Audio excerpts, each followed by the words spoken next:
बिस्मिल्लाहिर्रहमानिर्रहीम। अस्सलाम वालेकुम। खेलों की खबरों पर तबसरों और तजियों से जस स्कोर के एक और प्रोग्राम के साथ सैयद याह्या हुसैनी आपकी खिदमत में हाजिर है। पाकिस्तान और जनूबी अफ्रीका के दरमियान सीरीज़ महज वर्ल्ड कप की तैयारी का मरहला नहीं बल्कि दो बड़े नामों की वापसी की वजह से खुसूसी तवज्जो का मरकज़ बन चुकी है।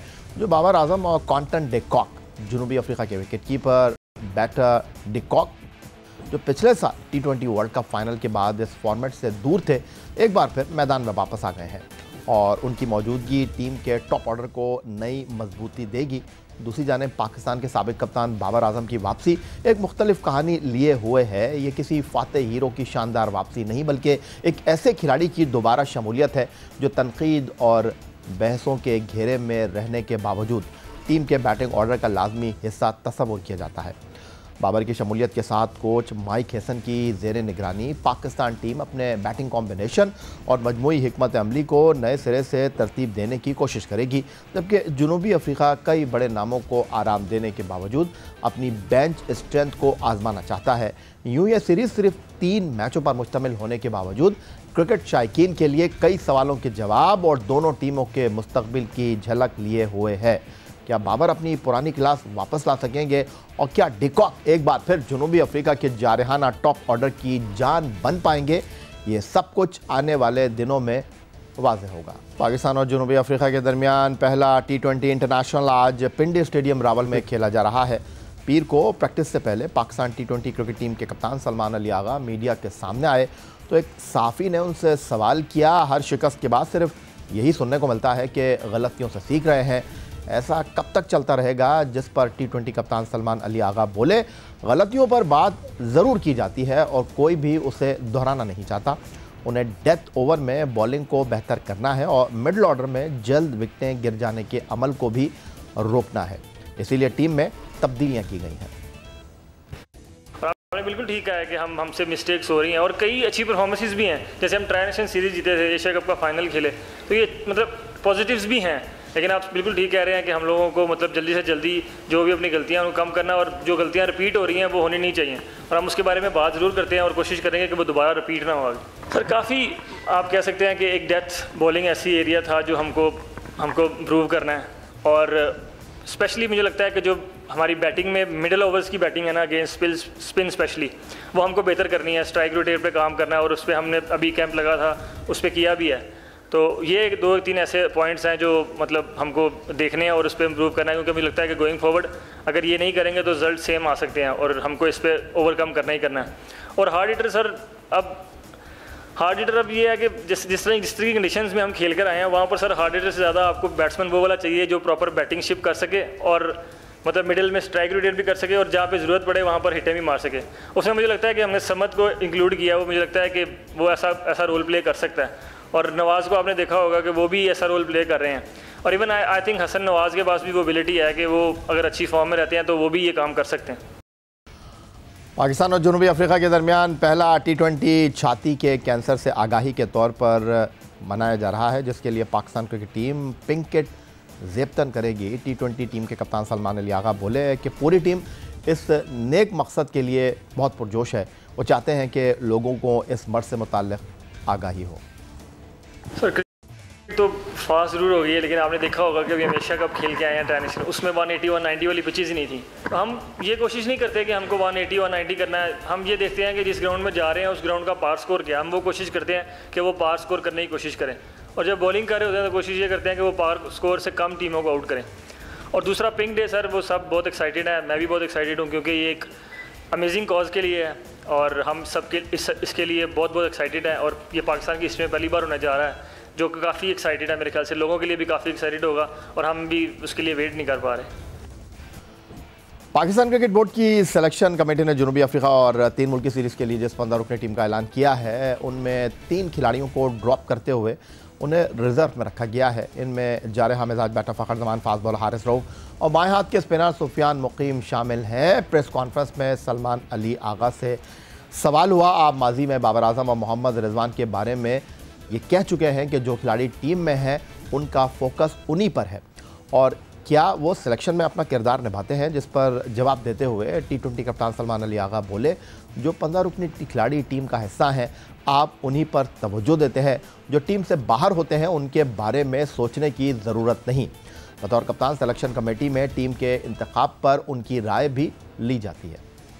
सर आपने बोला उस वक्त भी मैंने आपको एक बात बोली थी कि जो अभी प्लेयर हैं, जैसे प्लेयर कोई मिस आउट भी हुए हैं, तो जो 15 प्लेयर हमारे पास आ गए हैं, हम लोगों को उनको ही देखना है कि वो कैसी परफॉर्मेंस करेंगे। जो प्लेयर अभी नई टीम में हैं वो ज़ाहिर बात है वो लूप में ज़रूर रहते हैं, लेकिन उनको उस टाइम पे याद करके मेरा नहीं ख्याल कोई फ़ायदा है, क्योंकि जो प्लेयर वहाँ पे मौजूद है गेम तो उनके साथ ही खेलनी है।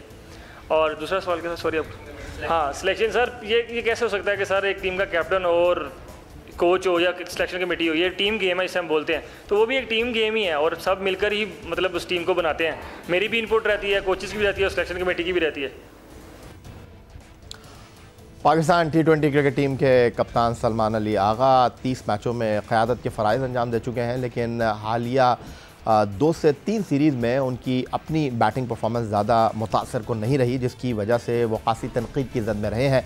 आखिरी 11 T20 इंटरनेशनल मुकाबलों में 12.8 सफ़र की औसत से महज 128 रन बनाने वाले कप्तान सलमान अली आगा, जिनका बेहतरीन स्कोर 24 रन रहा है। दूसरी जानिब कप्तान बनने के बाद से उन्होंने 30 मैचों में महज 16 ओवर्स ही कराए हैं। एशिया कप T20 में भी उन्होंने सिर्फ 2 ही ओवर्स कराए, जिस पर सलमान अली आगा पर तनकीद की गई। सलमान अली आगा ने भी इस बात का एतराफ़ किया, गुज़िश्ता चंद सीरीज़ में वो बेहतर परफॉर्म नहीं कर सके। उन्होंने कहा बाबर आजम की कौमी टीम में शमूलियत से फ़ायदा होगा। जहाँ तक बॉलिंग की बात है तो उन्हें टेस्ट मैचों में भी बॉलिंग करने का मौका नहीं मिलता, क्योंकि नुमान अली और साजिद खान ही इसका मौका नहीं देते। बिल्कुल, आप बिल्कुल ठीक कह रहे हैं कि मेरी परफॉर्मेंस लास्ट 2-3 सीरीज़ से ऐसी नहीं है जैसी होनी चाहिए, और अभी होम कंडीशन है, आप कह सकते हैं कि हमें इन कंडीशन का ज़्यादा आइडिया रहता है। और मेरी कोशिश जिस भी कंडीशन में जाऊँ, कोशिश ये रहती है कि मेरी परफॉर्मेंस से पाकिस्तानी टीम जीते, और अभी भी वही रहेगी कि मेरी कोशिश ये रहेगी कि मैं जो परफॉर्मेंस करूँ उससे टीम जीते। और Babar Azam sir world class player हैं, उनके आने से ये हो ही नहीं सकता कि किसी टीम को फ़ायदा ना हो। हमारी टीम को भी बहुत फ़ायदा होगा, उनका एक एक्सपीरियंस है, 100+ T20 गेम्स हैं और काफ़ी पाकिस्तान को लीड भी कर चुके हैं और रन भी काफ़ी बना चुके हैं, तो वो ज़रूर मतलब अपना जो एक्सपीरियंस है वो इस बैटिंग लाइन में ऐड करेंगे। सलमान अली आगा ने ग्राउंड में कोच माइक हेसन की जानिब से पैगाम दिए जाने की तरदीद कर दी। प्रेस कॉन्फ्रेंस में उनका कहना था कि ग्राउंड में जो भी फैसले करते हैं वो खुद ही करते हैं। ये बात ठीक है कि बाहर बैठे हुए शख्स को ज़्यादा बेहतर अंदाज़ा होता है और टीम मैदान में दबाव में होती है, लेकिन कोच माइक हेसन ग्राउंड में पैगाम भेजकर मुदाखलत नहीं करते। सर समटाइम ऐसे होता है कि बाहर वाला जो बैठा है ना वो गेम को मतलब हमसे बेहतर तरीके से देख पाता है, क्योंकि हम पे प्रेशर रहता है। और मुझे ऐसा कभी फील नहीं हुआ कि बाहर से मैसेज नहीं आना चाहिए, और वो इतने मैसेज सर भेजता भी नहीं है। मैं लोगों की देखा रहता हूँ कि मैसेजेस सर ऐसे कोई मैसेजेस वो आते नहीं है। वो कोशिश यही करते हैं कि ज़्यादातर मैं ही फैसले करूँ सारे, और मैं ही करता हूँ सर ग्राउंड में। वो उनका है नहीं ऐसा कोचिंग का वो कि बाहर से मतलब सारे मैसेज देते रहें। और दूसरा ये बॉलिंग में सर करता रहता हूँ, मतलब हाँ उतनी नहीं करता जितनी मैं पहले करता था, लेकिन T20 क्रिकेट में मैंने कभी इतनी बॉलिंग की ही नहीं। आपने मुझे देखा होगा वनडेज़ में और टेस्ट मैचेस में। अभी तो खैर टेस्ट मैचेस में भी इतने ही नहीं करता, क्योंकि वो साजिद और वो देते ही नहीं है बॉल नुमान। तो अभी तो आसिफ भाई भी आ गए हैं, तो मैं स्लिप में ही रह गया हूँ। लेकिन हाँ मैं कोशिश करूँगा जहाँ पर मुझे लगता है कि मैं यहाँ बॉलिंग करनी है मैं वहाँ बॉलिंग करता हूँ, और T20 में आके ज़रूर करूँगा सर बॉलिंग। तो पाकिस्तान और जनूबी अफ्रीका की क्रिकेट टीमों के दरमियान पहला T20 रावलपिंडी में, उसके बाद अगले 2 T20 कदाफी स्टेडियम लाहौर में, और फिर इकबाल स्टेडियम फैसलाबाद 3 एक रोज़ा मैचों का मेज़बान होगा। इस हवाले से मज़ीद गुफ्तगू एक ब्रेक के बाद।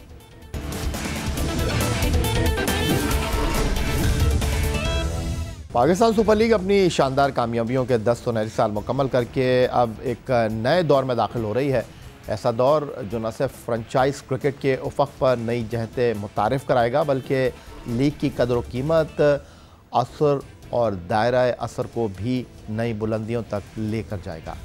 एक दहाई पहले जिन 6 टीमों ने पाकिस्तान क्रिकेट में इनकलाबी बाब रकम किया, उनका इब्तिदाई 10 साला मुआहदा इख्तिताम को पहुँच चुका है, और अब पाकिस्तान क्रिकेट बोर्ड नई वैल्यूएशन, माली मॉडल और मुमकिना नई टीमों की शमूलियत के साथ पाकिस्तान सुपर लीग के अगले अहद की बुनियाद रखने जा रहा है। ये मरहला सिर्फ एक माहिदे की तजदीद नहीं, बल्कि एक मुकम्मल री ब्रांडिंग है, एक ऐसी लीग के लिए जो अब आलमी सतह पर अपनी पहचान, तिजारती कदर और क्रिकेट के मयार के लिहाज से नई कहानी लिखने को तैयार है। पाकिस्तान क्रिकेट बोर्ड ने जब पाकिस्तान सुपर लीग का आगाज़ किया तो ये सिर्फ एक T20 टूर्नामेंट नहीं, बल्कि पाकिस्तान क्रिकेट के नए दौर की बुनियाद थी। 5 टीमों पर मुश्तमिल इस लीग ने आलमी मयार की क्रिकेट और सरमायाकारी के नए दरवाजे खोल दिए। इब्तिदाई मरहले में 5 franchises Islamabad United, Karachi king, Lahore Qalandar, Peshawar Zalmi और कोयटा ग्लैडिएटर को शामिल किया गया। इन टीमों की मजमूई मालियत उस वक्त 93 मिलियन अमरीकी डॉलर मुकर्रर की गई, जो 10 साला मुआहदे के तहत फ़रोख्त की गई।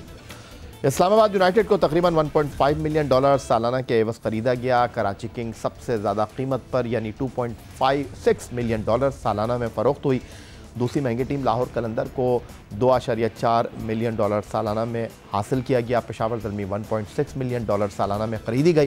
कोयटा ग्लैडिएटर को 1.1 मिलियन डॉलर सालाना में हासिल किया गया। 5 टीमों के कामयाब आगाज़ के बाद लीग की मकबूलियत और माली कदर में मुसलसल इजाफा हुआ, जिसके नतीजे में 2017 में छठी टीम मुल्तान सुल्तान को शामिल किया गया। ये PSL की तारीख की सबसे महंगी फ्रेंचाइज थी, जिसे तकरीबन 5.2 मिलियन डॉलर सालाना में ख़रीदा गया और यूँ पाकिस्तान सुपर लीग का दायरा मज़ीद वसी हो गया। PSL ने न सिर्फ पाकिस्तान में क्रिकेट की रौनकें वापस आईं, बल्कि एक नए बिजनेस मॉडल की बुनियाद भी रखी, जहां मकामी और बैनुल-अक़वामी सरमायाकारों ने एतमाद के साथ हिस्सा लिया। आज 10 साल बाद लीग न सिर्फ पाकिस्तान की सबसे बड़ी स्पोर्ट्स प्रोडक्ट बन चुकी है, पाकिस्तान सुपर लीग ने एक दहाई का सफ़र मुकम्मल किया और इसमें तमाम 6 टीमों ने फातेह बनने का एजाज़ भी हासिल किया।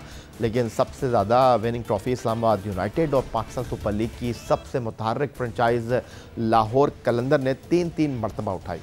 इस्लामाबाद यूनाइटेड ने 2016, 2018 और 2024 में फातेह बनने का एजाज़ हासिल किया। कराची किंग 2020 की चैम्पियन बनी। मुल्तान सुल्तान ने 2021 में फ़तह का ताज पहना। पेशावर ज़ल्मी 2017 और कोयटा ग्लैडिएटर ने 2019 में टाइटल अपने नाम किया। लाहौर कलंदर, जो इवेंट की दिफाई चैम्पियन भी है, उसने इब्तदाई 4 सीज़न में ख़राब कारकर्दगी के बाद पीछे मुड़कर नहीं देखा और शाहीन शाह अफरीदी की क़यादत में 2022, 2023 और 2025 में पाकिस्तान सुपर लीग चैम्पियन होने का एजाज़ अपने नाम किया। पाकिस्तान सुपर लीग अपने अगले सुनहरी बाब में दाखिल होने जा रही है। Chairman Pakistan cricket board Syed Mohsin Raza Naqvi ने PSL फ्रेंचाइज के साथ नए 10 साला मुआहदों को जल्द अज जल्द मुकम्मल करने की हिदायत दे दी है। PSL फ्रेंचाइजेज मुआहदों की नई वैल्यूएशन और मौलियाती ढांचे की तैयारी आखिरी मरहले में दाखिल हो चुकी है। इस सिलसिले में पाकिस्तान सुपर लीग की चार्टर्ड वैल्यूएशन फर्म के नुमाइंदों ने चेयरमैन पाकिस्तान क्रिकेट बोर्ड से तफसीली मुलाकात की, जिसमें चीफ एग्जीक्यूटिव सलमान नसीर और CEO सुमैर सैयद भी शामिल थे। मुलाकात के दौरान फर्म ने पाकिस्तान सुपर लीग की वैल्यूएशन रिपोर्ट पेश की, जिसमें मोहसिन नकवी ने मुतअद्दिद सवालात किए और वैल्यूएशन टीम को तमाम फ्रेंचाइज मालिकान से बुलमुशाफा मुलाकात करने की हिदायत भी दी। उनका कहना था कि नया फ्रेंचाइज मुआहदा इसी रिपोर्ट की बुनियाद पर तय किया जाएगा, ताकि हर फ्रेंचाइज की हकीकी मार्केट वैल्यू के मुताबिक शफाफ और पायदार निज़ाम वज़ा हो।